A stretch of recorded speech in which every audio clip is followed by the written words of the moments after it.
What up, what up, what up, what up? Welcome back to another episode of the Financial Griotis, where I'm here, one of your hosts, Lawrence Delva Gonzalez, otherwise known as the neighborhood finance guy on the interwebs on my website that you don't click on for some reason, or you don't even share my page, but you be liking my post. I see how it is. See me on IG sometimes. I'll see y'all in the streets. But ultimately, I'm happy to be here, joined in by one of my favorite guests. And at the same time, I'd like to also say that the lovely co-host that I do have, who is one of them is named Lovely, is not here today. And the other one's named Atlanta. She's also not here. So today, the topic of the conversation is about brunch, like ultimately all about brunch. I know a lot of people are saying, hey, I always bring it up, or Atlanta always say I bring it up. And she hates the fact that I bring it up, but it's becoming like a running trope. But ultimately, I'm going to discuss what I feel about it, today. So I'm just going to really dish it out. So you shouldn't be afraid about everything. So if you like brunch and you have a soft stomach, you might want to walk away from this right now. But if you want to hear about what I feel about brunch, feel free to stay tuned. And welcome to our guest. And I'm going to let him do his intro. Hello. My name is Ecclesiate Guerrier, and full disclosure, I'm a very close friend of Lawrence's from college, Florida State University. I did not pay him to say that. I am a former staffer at the United States Senate, and I guess for the purposes of this conversation, I'm also the current vice president of the Florida State University Alumni Association, the Washington D.C. chapter. For the purposes of this conversation, I most recently held a very prominent role with the Black Alumni Association at Florida State University. I was the national chair for the National Brunch. Just so you know, we have about 13,000 alumni in the Washington, D.C. Metro area. And this is one of the largest, coordinated national brunches in the nation. And I had the pleasure and privilege of planning that for this year. Not bad. One caveat I did want to toss in is more like a side segue here, in which I'm actually in California. He's still on the East Coast, and it was kind of a interesting conversation with my wife this morning, because first I'll let her know what I was doing. So I told her I was going to actually sign on to, record this podcast, and she was kind of like taken aback. And I had to explain to her, I'm the type of person that, hey, when it comes to what's on my calendar and what I have to do, I will always do it. It's just something that I've learned along the way. I think a lot of people do not, follow through anymore on anything that they're trying to do. And I'm not going to be one of those people. So for me, I had to explain that to her. I had a small conversation with her, and hopefully she kind of gets it. I'm pretty sure she does, that I'm just not the kind of person that will not hold true to my commitments. That's just not going to be me. I think that's something we all, in my opinion, I think everybody should try to, strive for it. But for some reason, it's just not the way of the world. What do you think, Clee? I 1000% agree with you, and not because I'm just your friend. And I think if you're going to say you're going to do something, then you should follow up and actually do it. Otherwise, don't say you're going to do it. We understand that emergencies come up, but a man is only as good as his word at the end of the day. That's deep facts. I think unless I'm dead and dying, it's something I learned from the Marine Corps. Unless I'm dead, dying, or crawling on the ground, then I'll always make it to where my destination is. It's just always going to be. With that being said, I think I try to, it happened. So I think she kind of gets it. And I don't think she understands truly that it works in her favor, because I'll always follow through on my commitments to her as well. So it's not just about me being in California, lollygagging, enjoying my time. If I have to record an hour, 2 hours, 3, if I said I'm going to be there, I'm going to do it. So this conversation is about the brunch, all about the brunch. In the last episode we recorded, one of the sayings that I keep, that I'm getting to my head now is that modern Black culture itself is toxic and expensive. Expensive in the sense that everything we do costs so much money. Everything that we are about costs everything from somebody who's like, hey, you're having a baby. Now I heard about baby moon. That thing tripped me out. I'm like, I didn't even know what the hell baby moon was. But turns out it's a thing where you're having a baby, you take a trip, you travel, you I guess you incorporate a photographer, because you're not taking the photo yourself, obviously. You're getting a photographer, you're getting it all set up. So you're constantly finding reasons to experience life. Not really true through actual experiences, but only through ways in which you're documenting it so you can post it on social media. So in that sense, it's kind of the same thing that we're seeing with the brunch culture. It's not about going to get food. It's not about hanging out with friends in a real profound way where we kind of, we're diving into deep issues, we're talking to each other, or even we're coaching each other, or and providing a lending ear. We're not doing that anymore. I think it's shifted somewhere along the way into somewhat of an event, somewhat of it's almost a joke, really, because you can't even go to eat. You got the right outfit. You got to have the right, mentality. You can't just go do this. You can't even show up with your friends in one car. Everybody has to show up in their own car. Everybody has to park the car. All of this is costing us more and more and more. And then we have the nerve at the tail end of it all to say, you know what? We don't have enough money to buy a home. I don't have enough money to invest. I don't have money to, live my dreams. Like, so much entitlement is wrapped into this idea of like, you have to keep spending everything that you earned. And I guess Clee doesn't want to stop me from my rant, but I'll continue on. No, I just wanted to, give you the deference to make your introductory rant. So the thing with brunch is I want to push back a little. I do think that part of the experience is the idea of fellowship with individuals. I think that is part of the experience surrounding brunch culture, and it's I know we're focusing in on the Black community for the purposes of this discussion, but brunch is something that's just what this generation does, being millennials and younger, and I think it's the idea of just hanging out with a friend at a cool spot. People love restaurants, they love eateries, and that's what the entire idea of it is. Now, in doing that, there are costs associated with it. I will agree with that, especially in light of inflation, and things cost more to make. So prices are going up in restaurants. We've got supply chain issues. Transportation costs are up.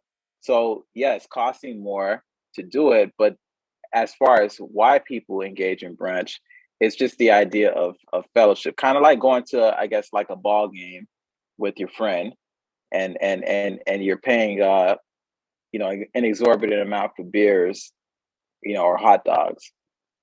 What are your thoughts on that? See, this is where we completely fall off, and the friendship can damn near devolved. It is what it is. Obviously I didn't pay this guy for his rants. Like this, first, I'll introduce people to these couple, experiences that I've noticed recently, right? On social media, there was a lady that came on. She said she and her friends, they had a bridesmaid trip, or like one of those, what's it called? Like the bridal shower trip to Miami. So they went to Miami. Turns out it's the bride to be and 17 of her friends. They go to the club. Obviously you got to get dressed. You got to do all of that. From the person that's telling the story, she's probably not the one that's like what she defined as the budgeting ones. I guess the broke ones. So she's basically saying like 3 of them are broke. They are in budgeting. The other ones, I guess they got the money. For whatever reason, I'm pretty sure they don't. They probably have it all on credit. So they go to this place and they spend. You want to guess how much they spent? $500. Well, no, like total for like 17 girls to go to a brunch setting. Like, well, no, it wasn't brunch. I'm gonna say it's like a dinner setting. Dinner setting. A dinner setting at a restaurant. Yeah, I want you to guess. 17 girls. I'll say $2,000. $2,000? Oh yeah, you're a different type of guy. They spent $100,000. I kid you not, $100,000. Spending, I guess you also have to take, like, it's your experience with brunch and how you live is different from how, like you said, a lot of other people are living. Millennial culture, digital culture, Gen X or Gen Z or culture, whatever it is. There's a lot of people that are not living kind of like regimented or even a little bit more balanced like you. There's some people, it's not about just going to this spot that offers brunch. It's about going to the spot that offers brunch and whatever thing that you're getting into. And when you get into these spaces, you're paying top dollar. So the average brunch itself is probably not going to raise 100K for 17 friends, that's for sure. But the average brunch itself like will likely run one person at least $50, not including your outfit, not including the gas, not including the parking, not including the transportation, not including none of that or the time that you spend there. But it's basically, it's already costing everybody $50. So, or even 60. So it's likely more 60 because you get drinks and so on and so forth. So, let me push back on it.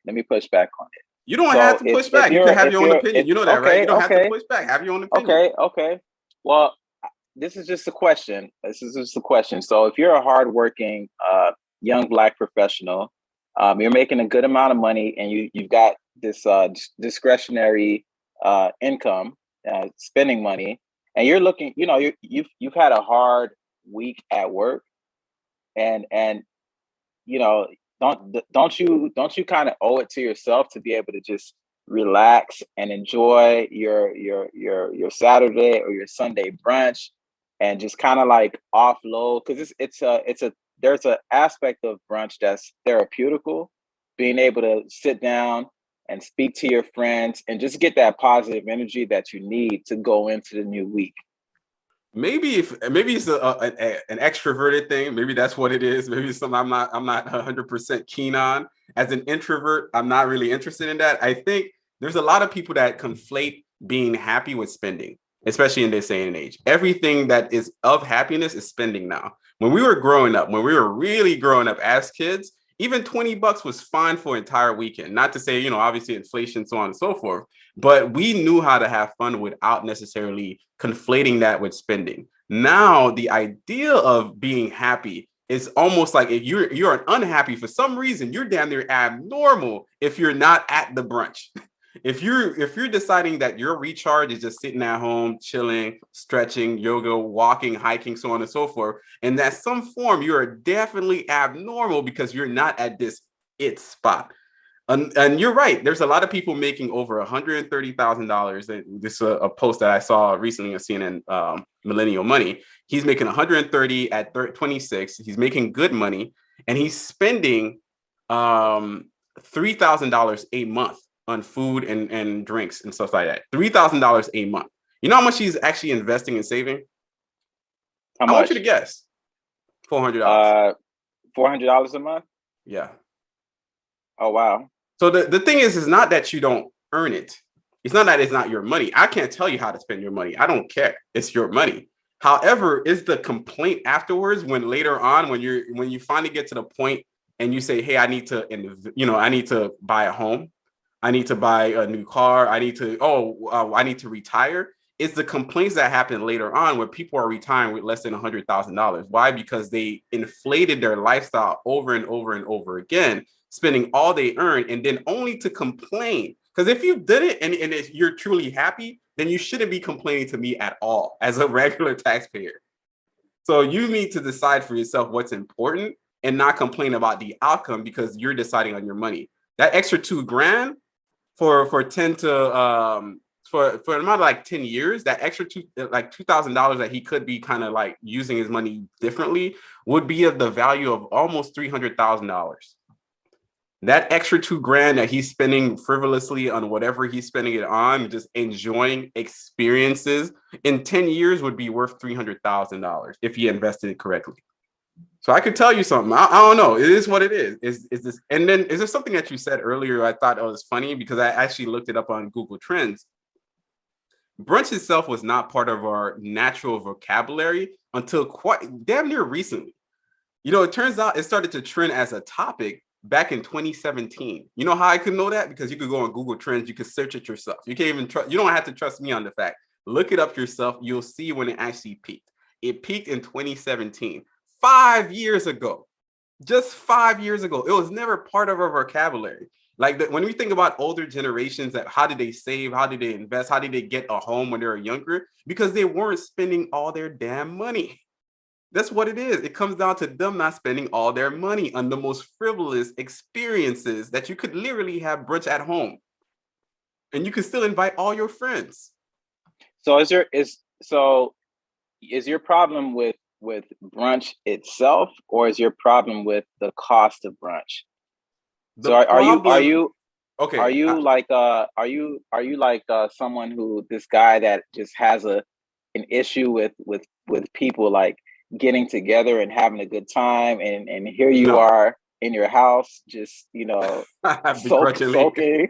Yeah. begrudgingly Like, mad, like like pissed like off. are you the guy that kind of like is driving through the city and you're seeing these people outside the restaurants like laughing and like drinking their like a mimosas, like and an then old you're guy, like I can't wait to get home to curse them out. No, I actually go to brunch. I do go to brunch. I go to it's not the meal itself, it's not the camaraderie itself. It's why I kind of like at the very beginning of this conversation, I mentioned modern day Black culture is expensive and toxic in the sense that we've perverted, in my opinion, what a cool, easy brunch Saturday would be.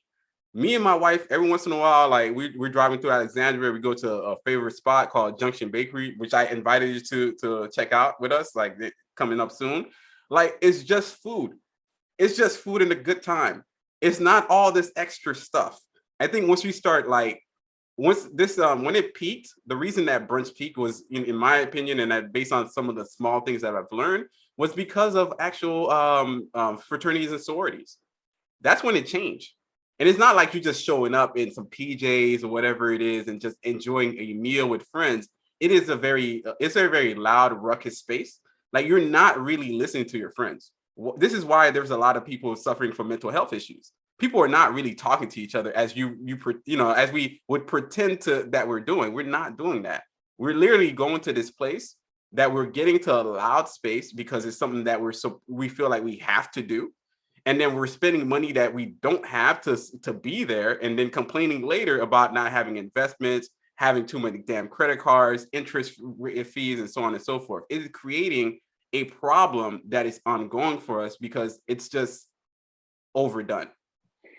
Okay, so let's I guess narrow it down, because you seem to be talking about a specific subset in the Black community. You know, you're not talking about the entire Black community as a whole. You're talking about, I, I I guess, said what I said. Modern day Black culture is toxic what and is expensive. define that. What is modern That's day Black modern day culture? being in 2022 or in the 2020s. Damn near okay. Late 2017 from onward, like our peak as millennials, like our adult years, adult phases, whatever that is toxic and expensive. Being that everything that we do is less on financial wellness, it's less on really money, I guess mentally balanced, or even having real conversation, really diving deep. It's more on spending, spending, spending. And this is why prior to 2020, people were clocking in as much as 4 trips, like, well, 3 to 4 trips a year, because it's not because they were really experiencing travel, experiencing different cultures. They were going to places to take photos so they could post online. And all of that was costing them more and more money. And by definition, it's actually increasing the racial wealth gap. Everything that we do has a purpose. Yes, I don't mind everybody having a good time. Shoot, have a great time.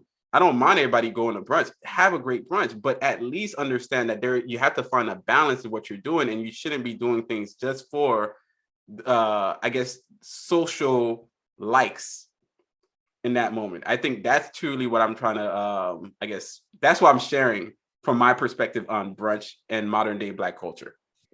So for me, in my recent role as the national chair for the Black Alumni Brunch, it was, part of it is reconnecting with fellow Black alum from Florida State University, but the other part of it is the opportunity to network, and to just build on those professional relationships that you may or may not have had.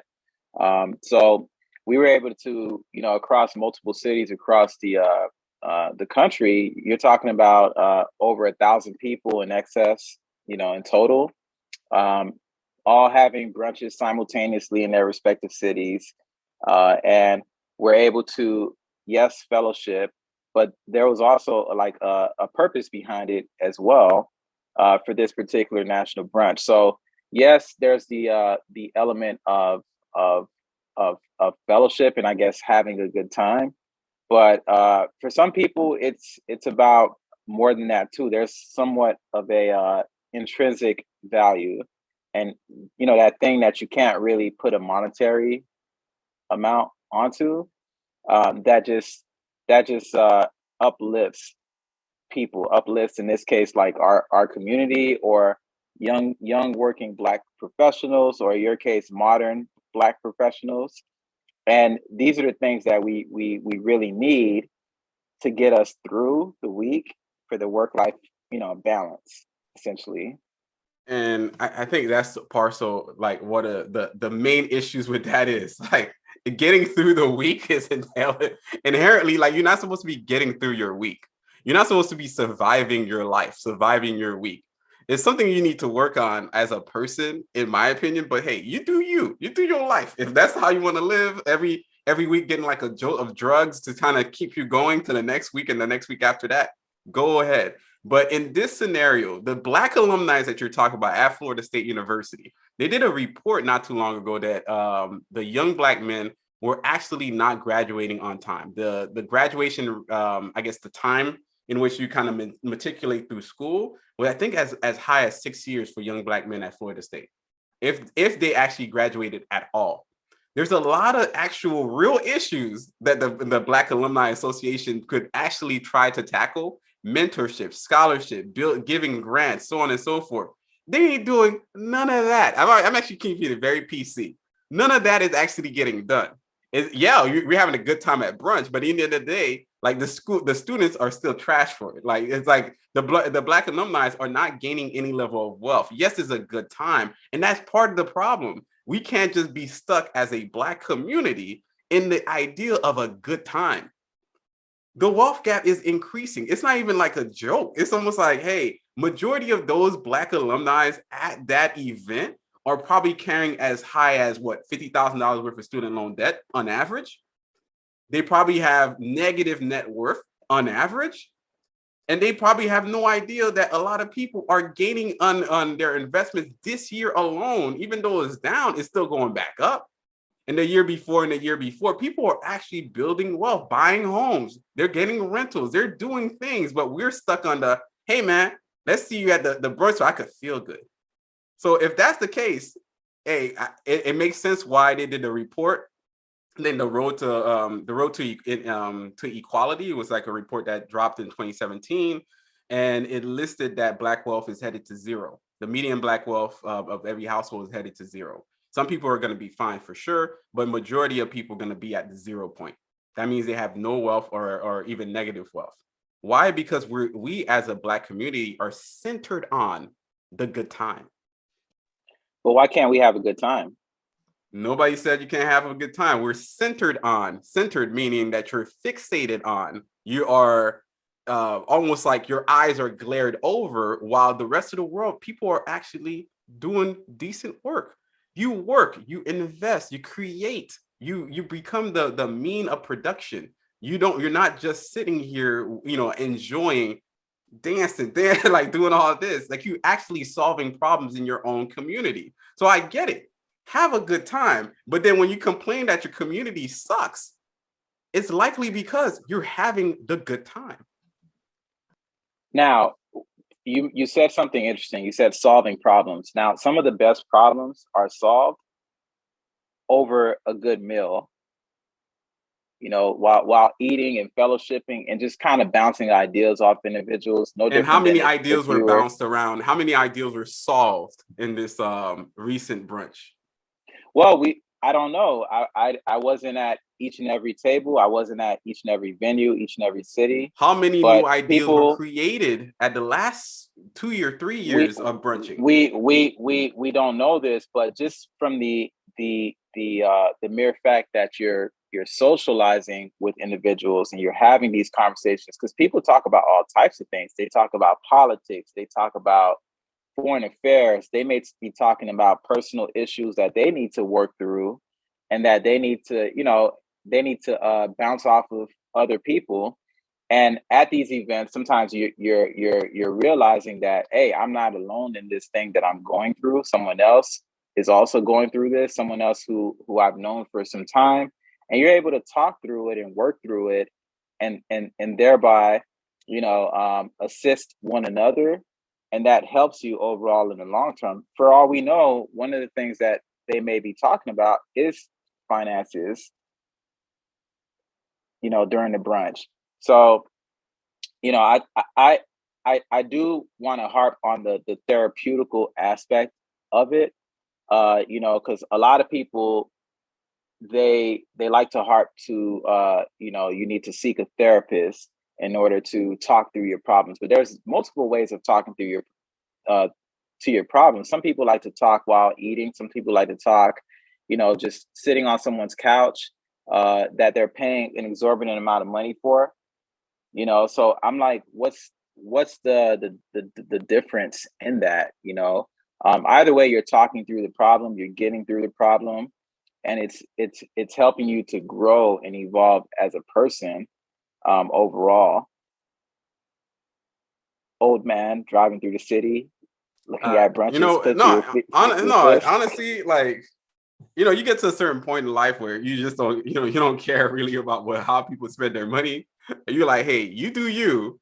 But I guess the argument is actually very funny because I find it so illogical that people are thinking almost like a Faustian deal. Like, oh, you can't actually do productive things and not have and also have fun. It's almost like a win-lose prerogative for them. But you can actually do both.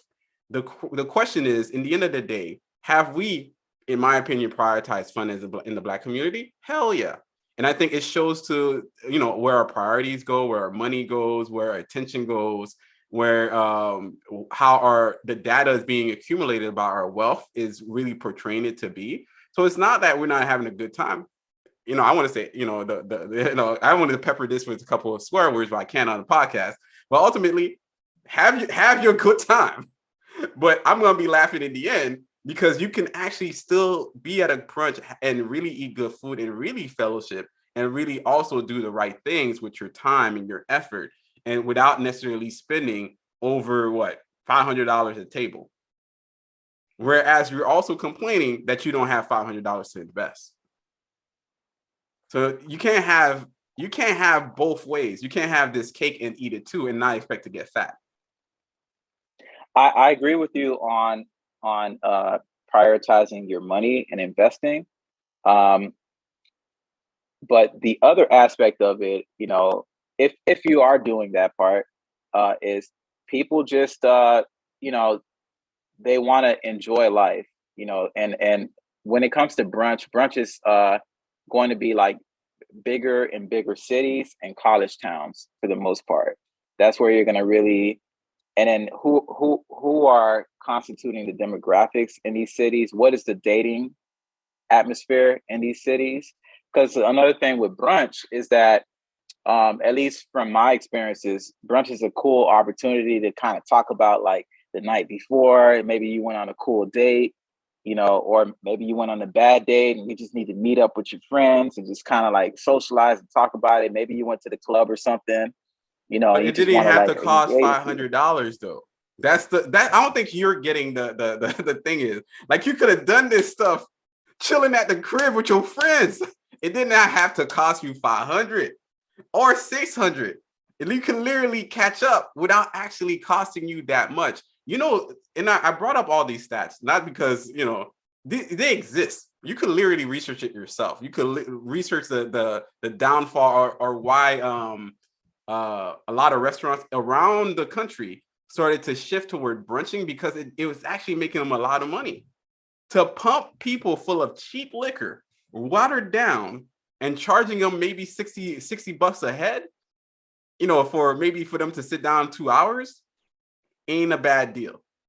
Or even like 60 to 80, yeah, 60 and $80, even $100, like the end of it. It's not a bad deal for any restaurant because it's going to keep bringing people in. People going to still say they're having a great time. But if each table, that means all of your friends on maybe 2 times a month are pouring in $500 every time, that's $1,000 in a month. you could decide what you want to do with it, but at the end of the day, it's gonna the joke is gonna be on you when you can't retire in the manner that you see fit. Because a lot of those people in their spending habits themselves, as they grow older and the costs are becoming more absorbent, and by the time they get to their retirement and they can only retire with what, living off of give or take $3,000 a month on expenses that are like $80,000 a year, they're going to feel the tinge of really what the entire brunch culture has cost them the entire lives. That's what I'm trying to warn people of. It's not having a good time. Go ahead. But then by 2040, when you're complaining about, hey, I can't get food. Oh, I can't believe prices of food is so high. All of it came down to every time that you spent your money frivolously. So if that's the way you want to go ahead, like straight up, do it. Spend it every weekend, Saturday, Sunday, go to Monday, all I care. Get to it. But if somebody is listening to this and really want to say, you know what, I need to figure out how my end game is going to be. I don't want to retire, with a deficiency of maybe what, $2,000 or $3,000 per month. If that's how you want to live, go ahead. But I know a lot of people are going to be suffering the consequences of this good time.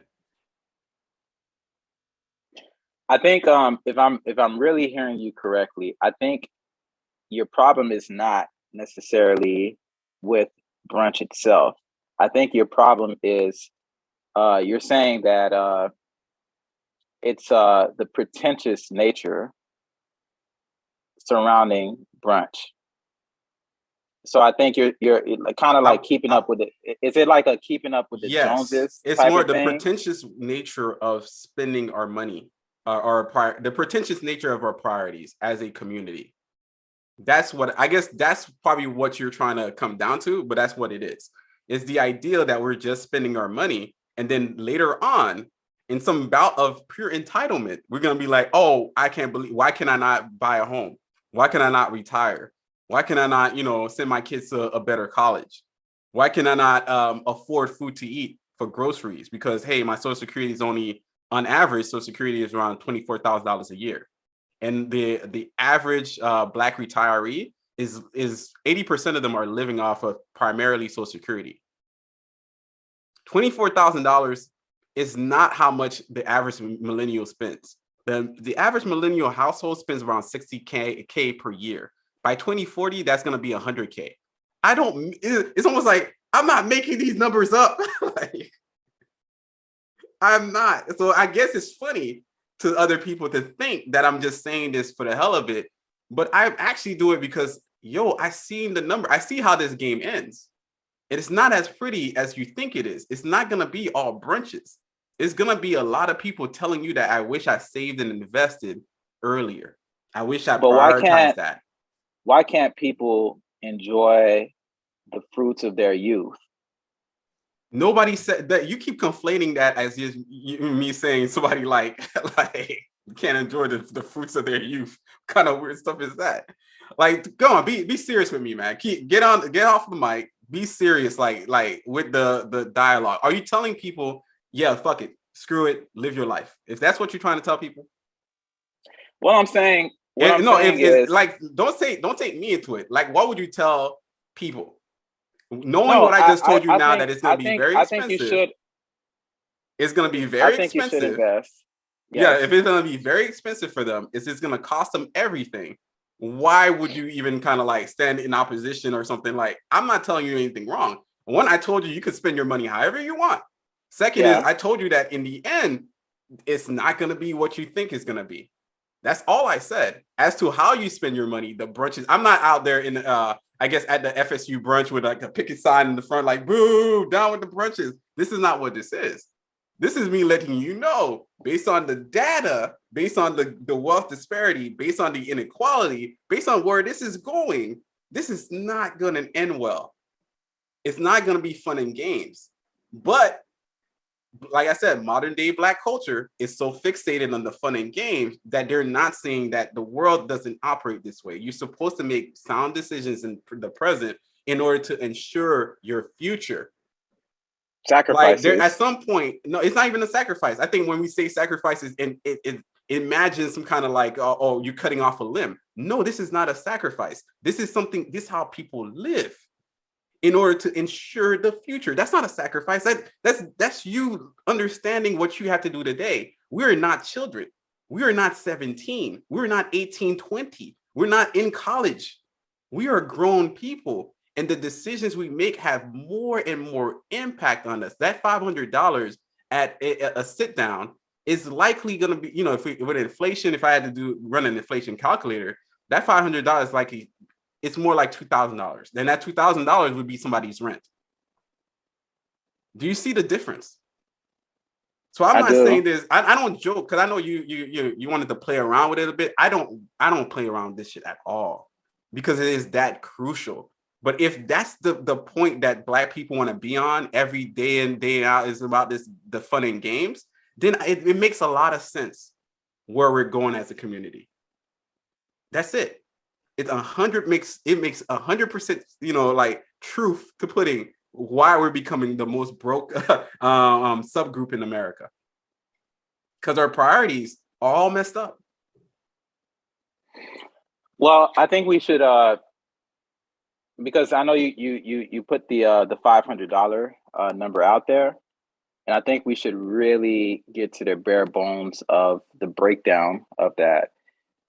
If you're really talking about it, because I know, like, the type of brunches that you're talking about is not a simple, let me wake up, throw on some sweats and some sandals and meet up with my friend, at the local cafe.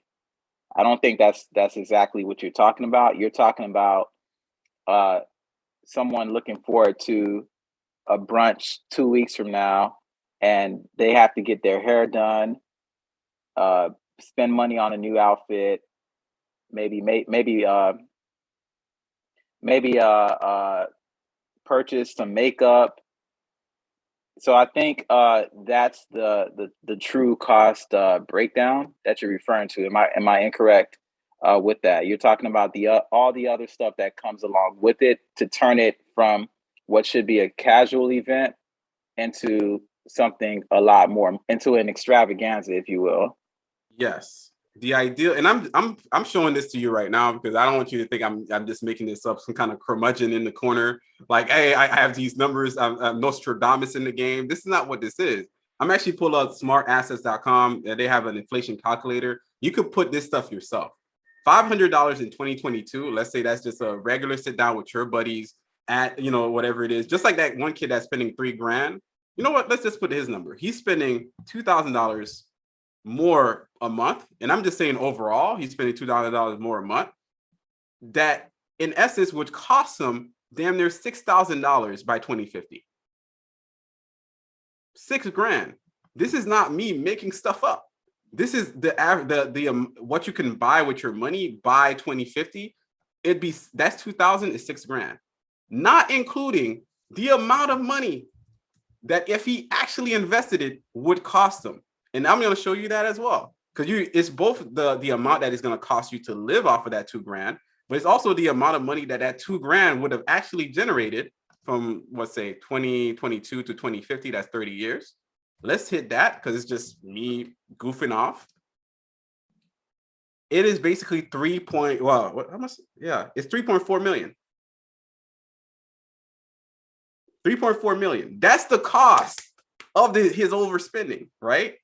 That, like, extravaganza, let's say, like, discretionary income that people have, let's say in the black community or the Black professional, he's spending on average every month $500 extra on discretionary income, either be brunch, going out, so on and so forth. Some things you got to do, some things you don't have to do. In the end of the day, that $500 that you say you don't have to invest is worth, over the course of 30 years, $851,000. This is not me making stuff up. You could look this up yourself. But I think part of what I've been trying to tell or explain to people here is not the brunch itself. I go to brunch, but I have a financial plan or an early retirement plan that's going to net me $3 to $5 million. I know that. Like yesterday, me and my wife, we spent $1,000 fixing a water leak issue at the house. Didn't even blink. Literally didn't blink on it. It's just like we charge it to the game. She's happy that it's fixed. I'm happy that it's done. I'm flying. I'm already in California. I'm spending money. It is what it is. I went the week prior. I was in Miami. My godson said, "You know what?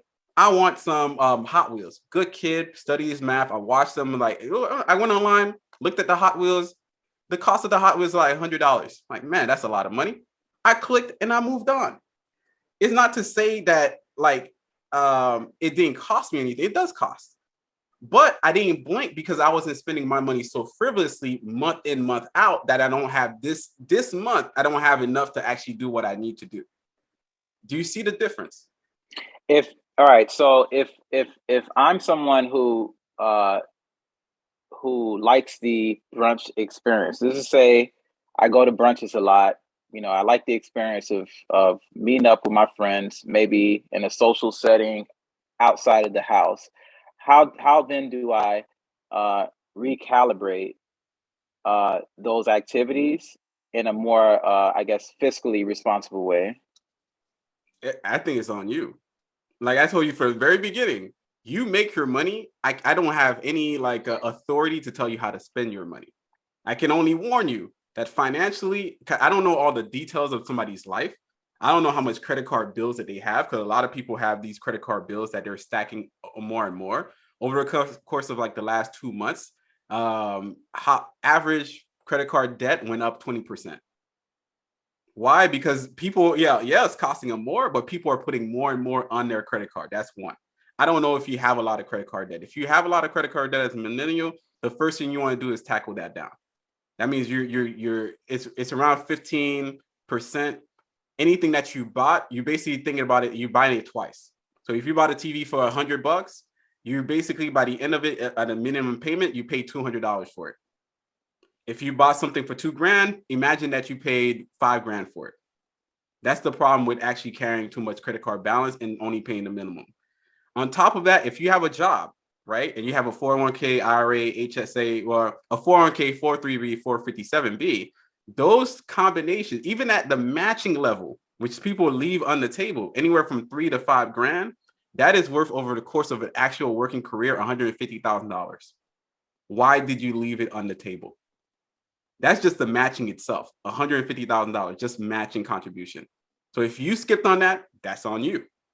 Another thing you can do is to actually maximize your 401k IRA and your 401k 403b 457b. The maximum amount of that is $20,500 in 2022. Why does that work? Because it'll save you around $4,000 to $5,000 in your own taxes, not my taxes, your taxes. If you didn't save on your own money, that's on you. On top of that, that growth, anywhere like, well, this year's a more down year, might be 5% on your money, maybe even 8%. This month or last July 2022, the market went up 9%. This month it's up 12%. So how you use your money, it's on you. It ain't on me. And I will never lose sleep on it. So anybody that's at a brunch, I'll hit it with a like. If I see a photo I like, I'm gonna hit it with a like. I'm not even gonna lose sleep on you struggling with money later on down the line. I'm actually gonna laugh, because I try to tell people from beginning to end without any jokes that this is serious. And if you want to prioritize the good time, the funds, is gonna cost you in the long run. I see the point. I mean, those are valid points. Overall, I guess what it would have to be is, because I can't speak to everybody who goes to brunches, but I think what it would have to be is people have to do a better job of being intentional with the activities that they choose to take part in. But I think before you're intentional with partaking in activities, you have to be intentional, with how you are saving and investing your money first and foremost, and then whatever is left over is what you would use for, I guess, the leisure. And I think that's my overall takeaway from it. Again, just breaking down demographics with brunches. I'm not sure how heavy it is in terms of men attending brunches. I know that a lot of my female friends attend brunches, and I wish we had more of their input for this conversation. Um, but there's definitely something there, just in terms of uh, the overall like rise in popularity in the brunch culture. So I don't know. Like I don't know overall. Like I've dibbled and dabbled with going to brunches, but I'm not like so heavily into it where I can say I'm a vociferous defender or a vociferous uh, uh, uh, some informant, or if you will, of people who attended. Like I Yeah, can only go off of like things that I know from here or there, from talking to people and from observing, especially here in the Washington D.C. area. It's so big on like going to cafes and going to brunches and the whole restaurateur experience and eatery experience. um yeah, so thought your thoughts on that.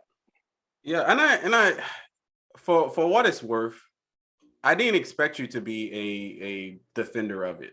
I don't even expect the people that really love it to be a defender of it. Like, you don't have to defend anything to me about it. Like, if you want to go to brunch today, right now, tomorrow, the day after that, and every day for henceforward, it's you. It's your money. I have no qualms with it. This is why I say when I talk about brunch in the way that I talk about it, it's my opinion. You are entitled to your opinion. You are the other person over there is entitled to their opinion. How we use our money is all discretionary based on if you earned it, it's your money. On top of that, it's your time because you traded your time for your money. So I can't tell you what to do with it. I can only tell you what I'm reading and what I'm learning on my financial journey in regards to why some people do not have, the same amount of wealth. And even in this conversation, I looked it up because I think there's been studies about Black millennial net worth, and they trying to show you, like, literally people are doing reports back and forth, but nobody's trying to read them. But in this scenario, by 2019, millennial white families have accumulated total of wealth of $88,000 compared to $22,000 for millennial Hispanic families and $5,000 for millennial Black families. The Black millennial woman's net worth is merely $5. Not $5 and some zeros behind it. It's $5. Why? Because we don't pay attention to the game that's really being played. Instead, we're just playing games. So where's the disconnect? Because one of the things you mentioned at the beginning of this conversation is that you mentioned the uh, the experience that we used to go through with our parents. How there are things that our parents had us engaging in, where we were still able to have a good time. And I know, you and I, we have a similar upbringing, Haitian culture.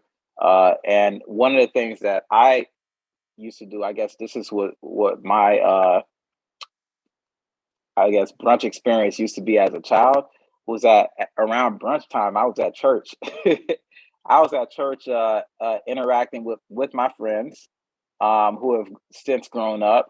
But that's what I was doing. You're talking about anywhere between 11 a.m. and 1 p.m. I was still at church during that time. So where's the disconnect? Because we're making more money, a lot more money than our parents made, back then. We have, I guess, a greater freedom of travel, more technology at our fingertips. Yet, what you're telling me is we're worse off as a community now than we were then. So Yeah, I where's the think I disconnect think there? now we're getting into the truth of all the true kernel here. The disconnect is exactly what you're saying. We moved away from church culture because I think we were there through the transition between like what brunch was and what brunch is now. We lived it through college because after one, it didn't exist. Like it was more like at some point it was like a joke. Because like, what is a brunch? Because nobody understood it, breakfast, lunch, or whatever. Then people started waking up later and later, especially in college time. We'd wake up at some people 10, 11 after partying out at nighttime. So we needed some breakfast. There was a big conversion of like, remember McDonald's was the only person serving to like 10, and even at some point they pushed it to 11. And then what happened is that at least if my recollection is 100%, we used to have these weeks at school. Remember the whatever BSU week, sorority week. So the week went on it was actually Monday to Friday, then it started bleeding to Saturday, and then it went to Sunday. So it became the entirety of the week. So by Sunday, there was an incorporation of, hey, we're going to go to church, and afterwards, we're going to get something to eat. Because sometimes churches would have like the afterflow or something like that, where you just kind of like, hey, there's some food or even some breakfast. So the idea is like, we need to go to a space that offered brunch. And a lot of like the cafeterias, they used to not serve breakfast on Saturday and Sunday. They'll serve like a brunch instead of the breakfast, if you remember that correctly, right? And then they serve like the dinner. Just like the military, they did the same thing. You did the brunch-ish, and then there's like dinner. This is where you're going to get your food from. So the sororities and fraternities made it an extravaganza, because you can't just keep showing up. You can't just go to church and then in your church outfit go to the brunch. No, you got to go home, switch outfits, go to this other thing, and enjoy the brunch. To your point, it's just fellowship. That's all it was supposed to be. But it started converting because people started realizing, you know what? We could charge more for this, for the food. We don't have to have the same quality of food because they're just here anyways to enjoy each other. And then we don't even have the quality of drinks anymore because technically they're just here enjoying the ambience and enjoying each other. So our generation, based on social media, based on the way that we had access to just about everything, started to incorporate new ways to spend money that we never had access to before. Majority of that is generated from access to credit. Because before, in the 1990s, nobody really had credit like that until that commercial that says Visa everywhere you want to be. Then it became more and more of a thing. And then everybody had credit cards, and we started piling in money we did not earn or we didn't even have in order to enjoy experiences that we felt we deserved. So that's our problem. So our generation has fallen into we created our own trap. We are our own trappings. So basically, we even at the point at the very beginning, maybe you were joking about, maybe you were completely serious, but you're like, this is just part of who we are. It's never, I've proven to you that this is just in the last 5 years that we incorporate this as a lifestyle change. Our parents' generation did not have brunch. They didn't even understand the concept. It didn't exist before we created it. So we were creating more and more means for our own perpetual indebtedness. It's almost like we're becoming our own slaves. I think something else that I can the two things I can hark on. You mentioned the college experience and waking up later and later. I know something, in my opinion, that kind of goes hand in hand with that is the night before Sunday. What does the night before Sunday look like for many young people, at least in college? Typically on a Saturday night, you're out and about, you're clubbing. You're not going to wake up for church. You're going to sleep in, and then you're probably going to wake up around 11, 12. You're going to wake up late, essentially. Hungover, you may be hungry. You need to go get a bite to eat. I think that does play a factor into it, and from the aspect of I guess the disconnect with our parents is there was more of a, at least in my household, there was more of a emphasis on cooking in the household. I know like my mom would wake up early Sunday morning, even before we went to church, and she's prepping the food, and she's got the food kind of like going. And there was this thing where even after church service, my mom would invite her friends over to our house because she had already prepped the meal, and they're eating at our dinner table, and their kids would be like my friends, and so we're all this is the experience of like eating in the household and sharing a meal in the household.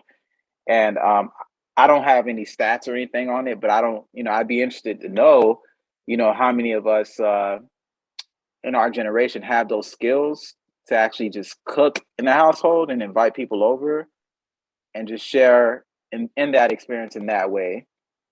And to your point, is breaking bread, the idea of a fellowship. It's one of those things that you talked about, and I try to kind of like it's almost like take it apart a little bit, because I think going to these things sounds like we're doing fellowship, but we're doing like a fake facsimile of it. It's not a true fellowship. It's over the surface, because a lot of times we get into conversation with our friends like on a one-on-one basis, and then you find out the truth that they are struggling, that they are, they are not coping well. They're single, they're lonely, they're depressed, they have anxiety. This coping thing that we think that we're doing is not actually doing anything. And I think that's, to me, is the most problematic point, because it just seems like, yeah, it sounds like in theory it would work, right? You get some people together, you have a good time. Everybody looks externally well because they're well put together. You got the makeup on, you got the outfits on, everything looks good. But when that person eventually has to live with themselves, right, it's problematic. So are we doing ourselves, the biggest disservice by pretending that this is actually fine, but it's not? We have some real problems with mental health in the Black community that's increasing steadily because people aren't dealing with this the way that we think they are. People that aren't showing up to brunch anymore because they ran out of cash. They ran out of, their credit is running too high or something like that, is becoming problematic. People that are struggling just to kind of, figure out how to dress because they're getting super anxious. The last time we saw them was in the same outfit. We've created that. This is why I led with the statement: modern day Black, I guess, millennial culture is toxic and expensive. It is costing us more than just money. It's costing us ourselves. Like you said, we stopped really going to church. On average, I'm pretty sure the data will eventually show it. I think they did a couple of reports and articles about it, that we're moving towards spirituality. We're not going to church anymore. We're talking to the rocks. We're feeling the energy of the room. We're doing all of that now. And all of these people are not really balanced, in my opinion. But this is what's going on. So it sounds funny. And when I say, hey, I'm not really into it, and I'm not saying it because, hey, we can't eat, we can't fellowship. I was just, with my buddy Alan, like with his wife and kids yesterday. It was an amazing day. You know where we went? Nowhere. Knew what we ate? I drank water. I drank some coffee. We walked to a local cafe. You know how much we spent? Maybe $10. You know what we did? We walked back. We took in the world. I saw like, hey, she's walking around barefoot out there. We were in the grass. She was, I was helping her moving some lawn equipment and stuff like that. This is the fellowship that you're talking about, Cleve. This is a fellowship that actually solves something, to the point where we talked about, hey, at some point, little Reagan is going to learn, we're going to put her in swimming classes. I'm like, you know what? Put me on. Whenever she needs to go on this lesson, let me know, so I could actually, help as well and support that. To the point where that same, we even talked about even creating something in which the families combined could really put in and chip in, instead of just buying toys, chip in to make sure that our kids have actual fundamental skills. Oh my goodness.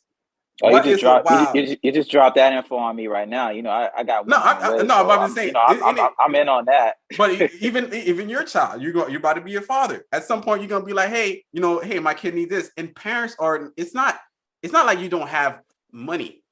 The cost, and it's something that Alan told me. The cost of a baby now, or he's looking at his cash flow, is about $750 a month.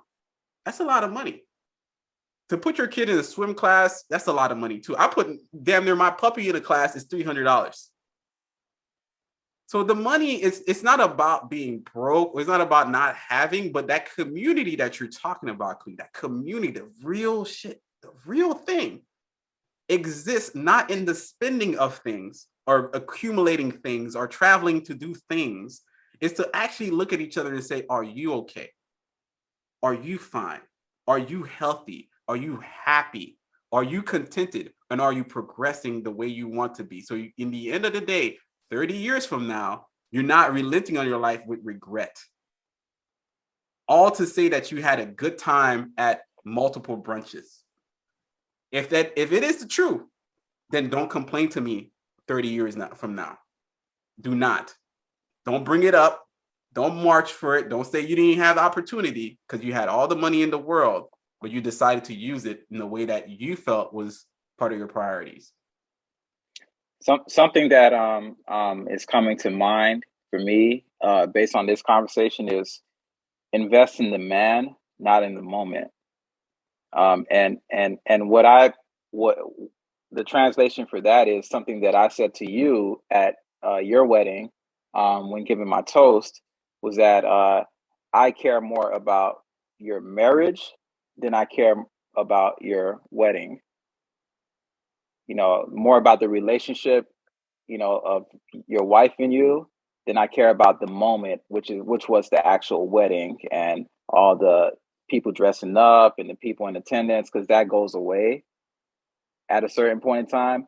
But what doesn't go away is the relationship that you have with your wife, and hopefully you guys are married to death do you part. And anything that I can do as your friend to be there for you, you know, in those moments where there aren't people around and there aren't eyes watching, to help you get to that moment, you know, to where you're living out your life with your partner.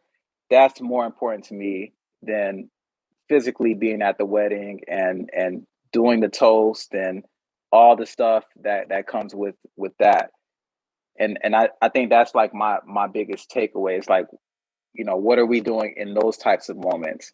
You know, because if we're not invested in those types of moments, then it's all just a facade.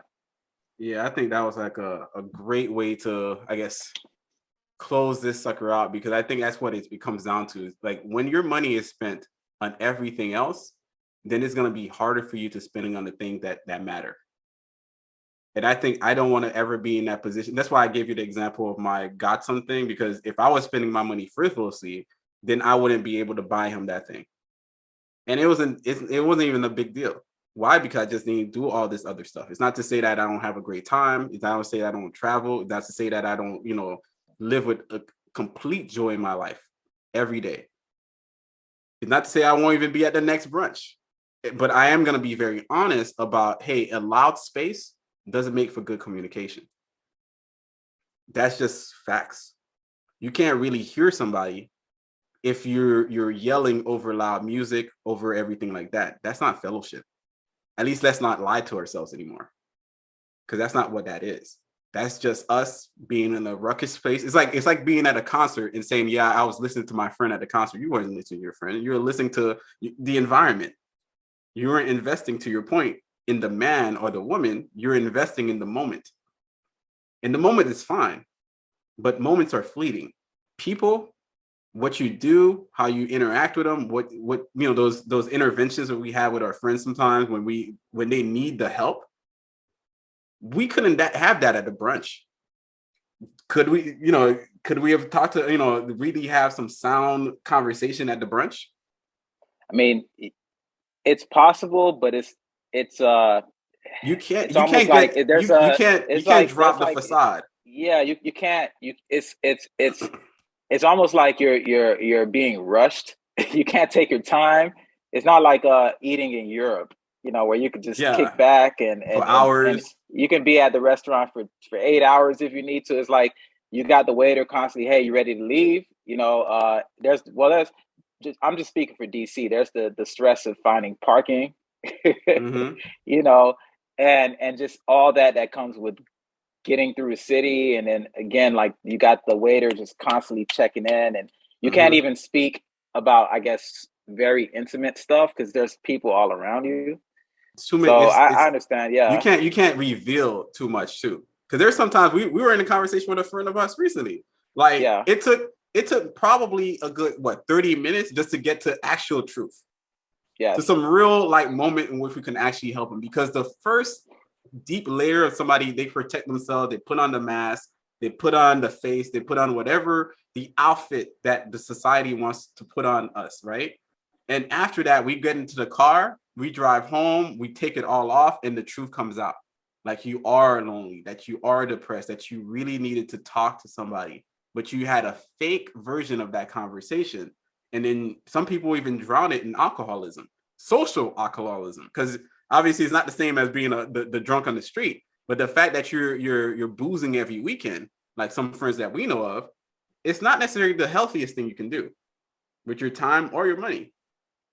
And all the hours that we spend either in these type of like fake situations or things that are not really real is time that we could have spent solving something, cleaning a street, making sure that the local church is well provisioned, making sure that the local schools have enough supplies and resources, especially for the people that have money. We could do these things. We could solve a lot of problems, but we're choosing to think that life is much more of a game than it is. And I guess when you are 10, when you are 17, 16, that's cool. But when you're 30 plus, when you're almost 40, life is not just a myriad of fun and games and jumping rope and whatever it is. It's some truth in which you have to produce something that would matter. And I think that's what whenever I mention brunch, that's what I rail against. It's not you having a good time. Don't care. It's not how much you're spending. I don't care. It's about you in the long run, about 30 years from now. What I'm going to see is a lot of us, people that looks like us, struggling. And that to me is grossly problematic. So it might be funny to some people, but it's very serious for me. I think something that I would say, because there was something that you mentioned earlier in the conversation about people being balanced, and I think that's something that a lot of us struggle with. There's something that's very prevalent right now with young professionals, and I'll just keep it to the context of this conversation. Young Black professionals. The word is burnout.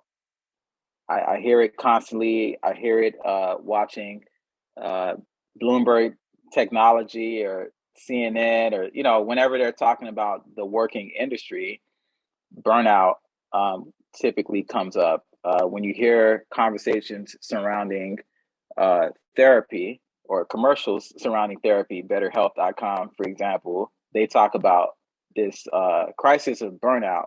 Burnout being, I guess, the inability to effectively cope with like the various stresses of life, albeit work or whatever you're going through personally, and then you're just unable to, you just don't have the bandwidth anymore. And I think what people are doing to deal with burnout is it may not be effective, because you may go clubbing on Saturday night, your first day off from work, and you're in a loud environment. You have to spend the money to get into the club, money on alcohol. If that's your thing, I'm not knocking it. I'm just saying this. I'm just pointing out this is what people are doing to cope with the burnout of, I guess, Monday through Friday. And then to the purposes of this conversation, after Saturday night clubbing, you then detox by talking it over at brunch.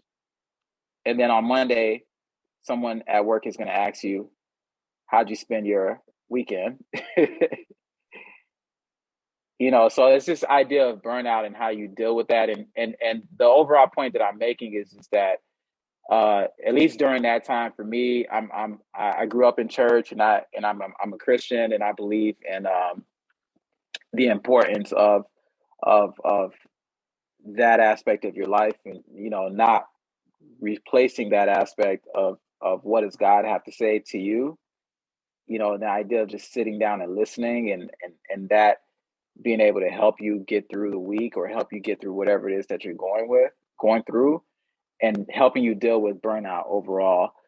Because there's just different ways of exercising therapy, And I think this is it's just something for people to really think about. Like, how are you, how you dealing with your burnout, maybe substituting some of the things that you're currently doing in those 2 days that you have off, in order to properly deal with the version of burnout that you're going through. Wow. I think that's powerful. I think we definitely need to have a conversation about that, especially as young Black men.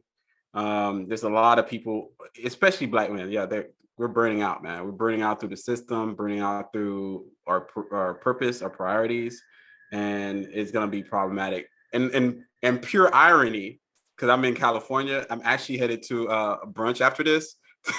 Pure irony. Like, it's like, yo, I thought this guy, I'm going to bacon and butter. I think that's the one that Alan took us to last time. Yeah, last time, yeah. So it turns out it's still one of the best ones here. So like after all this stuff that Lawrence talked about, like, yet again, I told you, I go to brunch. All right, guys. I actually go to eat food. I like to go to good eateries and so on and so forth. So that's what's going to happen. And I thank you for coming on this show to have this conversation. I know you did some pushbacks here and there, but I think, in my opinion, I think we got to a place of true purpose. I know it's a long episode. Somebody's going to listen to it. They're going to find that value. Hopefully they're going to start shifting, because the goal is not to say that you can't have a good time. The goal in the end of the day is for you to be happy, in my opinion, for you to be balanced, for you to really feel gratitude. I'm not the same level of praying man that Clea is. I'm very religious on the internal sense. I'm Catholic. So our thing is more so like internal gratitude and pure understanding of like what is around me. So I'm not just going through the motions, but I'm really enjoying the air that I'm breathing, the people that I'm running into, the way that the world is moving, and the goodness in everybody's heart. So that's what I'm trying to go for. And that's what I'm going to go find at brunch. Like, hey, do you want to say, I guess, where people can find you, things like that? That's probably not at brunch, just to let you know. So yeah, you guys can find me on Instagram at Clee the Champ. That's CLEE, the spelled the proper way, THE, Champ, CHAMP. So at Clee the Champ on Instagram. You guys can follow me. And just in full disclosure, I don't do it for the gram. I do it for the man. So thanks for having me on, buddy. Enjoy the time in California. I got nothing but love for you. And to anybody that was listening to today's conversation, just really evaluate how you spend your time. And if you do that, hopefully that will have an effect on how you spend your money, because the two go hand in hand. So thank you guys for having me on, as always. And thank you guys for what you're doing. Yep. And you could find me at the Neighborhood Finance Guy, the entire word spelled all the way out, the proper English, the THE, as I just learned from the English major out here. So I'm learning. I'm learning. This is how I'm going to say it. And for anybody that's listening, like, typically joined by my host, my lovely host, one being Lovely and the other one being Alana. And we have these conversations about, I guess, life and about money and how it's actually impacting us. We definitely welcome if you have any questions about what you do with your money, either it be investing, paying down your credit, buying a home. We know all this stuff. So we're just going to keep having a good conversation about it. It's going to be up to you to ask us, so we can share as much as possible, because we're going to keep coming up with topics. We're going to keep having this conversation, because even if this podcast blow up or doesn't do anything, it's a good conversation to have. And hopefully our kids find it and they're going to listen to it, and it's going to change their lives as well. So we thank you for your listenership. We thank you for sharing this with other people, and definitely write us a review, good or bad. Like, we read it, and I'll probably be a little bit mad about it, but I'll still be there for it. So thanks again for your time, and hopefully you have a great day.